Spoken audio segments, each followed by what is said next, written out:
everyone. I'm Ethan Liu with 10 minutes of news from here in Taiwan and around the world. Taiwan experienced waves of online disinformation during its recent elections, mostly spread by bots. Could disinformation linked to artificial intelligence interfere with elections? It's a growing concern, given that we're just at the start of a record year for elections worldwide. Joyce Zhen reports. 2024 will be a historic year for elections worldwide, a major test for democracy amid a growing threat of disinformation driven by generative artificial intelligence. The dust is settling in Taiwan, one of the first of at least 40 countries and territories to elect new leaders this year. But researchers say in the lead up to the elections here, Taiwan saw more sophisticated and aggressive attempts by Beijing to undermine its democratic system, with more online bots parroting Chinese Communist Party narratives.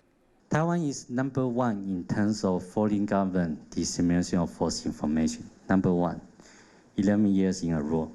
Foreign interference in domestic elections is not new. One of the first examples was in World War II, when Britain used wiretaps and made up news stories to try and sway the U.S. presidential election in their favor. 76 years later, a more serious case. The 2016 White House race between Donald Trump and Hillary Clinton saw a boom in automated bots, spreading fake information on social media like digital wildfire. Something that could get worse with increasingly savvy AI. It has the potential to flood the zone with all kinds of crap. AI more generally can act as a way of dividing people so that they all believe what they want and they don't have any common ground on which to base a solution. Trust in democracy has also taken hits, like baseless claims of election fraud, sometimes amplified by candidates themselves.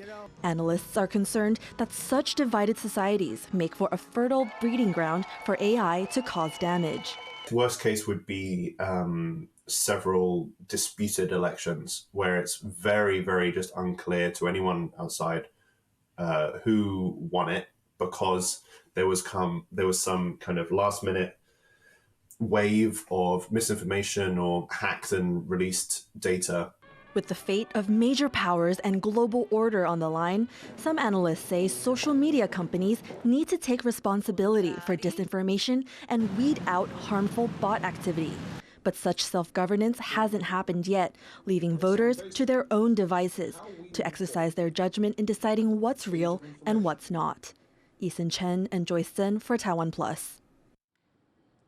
In July, TaiwanPlus reported on the case of Katie He and her British husband Michael Boyden, who, despite being severely disabled, was denied help from authorities. Louis Watt reports on how there's some good news for the couple. Boyden is now the first Briton in Taiwan to have his disability recognized. After 4 years of fighting, a win. Taipei resident Katie Ho is picking up a certificate of disability for her British husband. He, Michael Boyden, is bedridden and needs constant care. But as a foreigner, he's been denied disability benefits here, until now. I'm very happy for Michael because he really pioneered and opened up the path for the people to follow up. And I wish from the bottom of my heart, people don't need to use it, don't need to. But if they need, then there's a path is opening up. Boyden has lived in Taiwan for more than 30 years and was diagnosed with atypical Parkinsonism 4 years ago. His case was one highlighted by campaigners pushing for disability rights for foreigners. They've won a change in the rules. British, Canadian and US citizens residing in Taiwan are now eligible to apply for a disability certificate, which opens the door to subsidized medical care and equipment and respite help for carers. Taiwan's Health and Welfare Ministry says disability benefits are being granted to these foreign nationals as their countries offer the same to Taiwanese living there. But this isn't the end of the issue. Campaigners here say they will keep fighting so all foreigners in Taiwan with disabilities can claim equal treatment. And not stopping there, they also want to find a way to make it easier to get Taiwanese citizenship. Taiwan recognizes dual nationality for its own people, but foreigners are required to renounce their original citizenship should they want to become Taiwanese. Campaigners say this is unfair and makes it harder for Taiwan to attract and retain the international talent it seeks. The question is, why should people come to Taiwan, not as just tourists or just passerbyers, but why should they choose to invest in Taiwan for the long term? Without a citizenship pathway, you're always going to be treated as pretty much a second-class citizen. You're going to be a resident, you're a foreigner. While citizenship is a longer-term goal, campaigners say there's a more urgent need for Taiwan to recognize all foreigners with disabilities. Sympathetic legislators plan to push this issue in the upcoming new session, giving hope to other foreign residents who have become part of Taiwanese society and yet are struggling to get the help they need. Klein Wong and Louise Watt for TaiwanPlus. Taiwan is making a splash at the Oscars this year. 2 films produced by Taiwanese Americans have won nominations.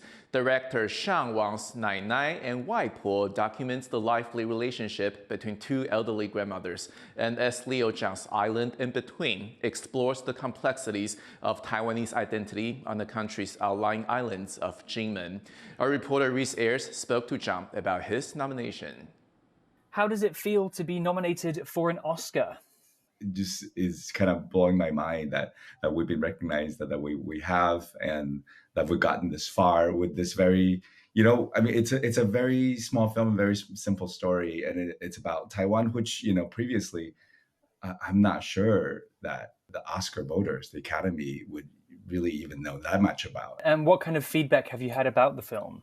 Most of the feedback has been about how resonant it is for them to, either they're transnational themselves, somebody who is belonging to 2 separate countries simultaneously, which is kind of how I am, or they had previously not known anything about Taiwan or Jinmen or the situation, and they thought it was really eye-opening, and they were moved. That word kept coming up. Island in Between is one of 2 Taiwanese American produced films nominated in this category. What would a win for either of these pieces mean for you and for the Taiwanese American community at large? I am super excited that there are 2 Taiwanese American films out of 5 shorts in this category. I know that, folks have this idea that perhaps there were previously no Taiwanese Americans or Taiwanese in diaspora in all sorts of different fields, right? But in the last 10 years, because of the evolution, of this relationship between Taiwan and China has changed.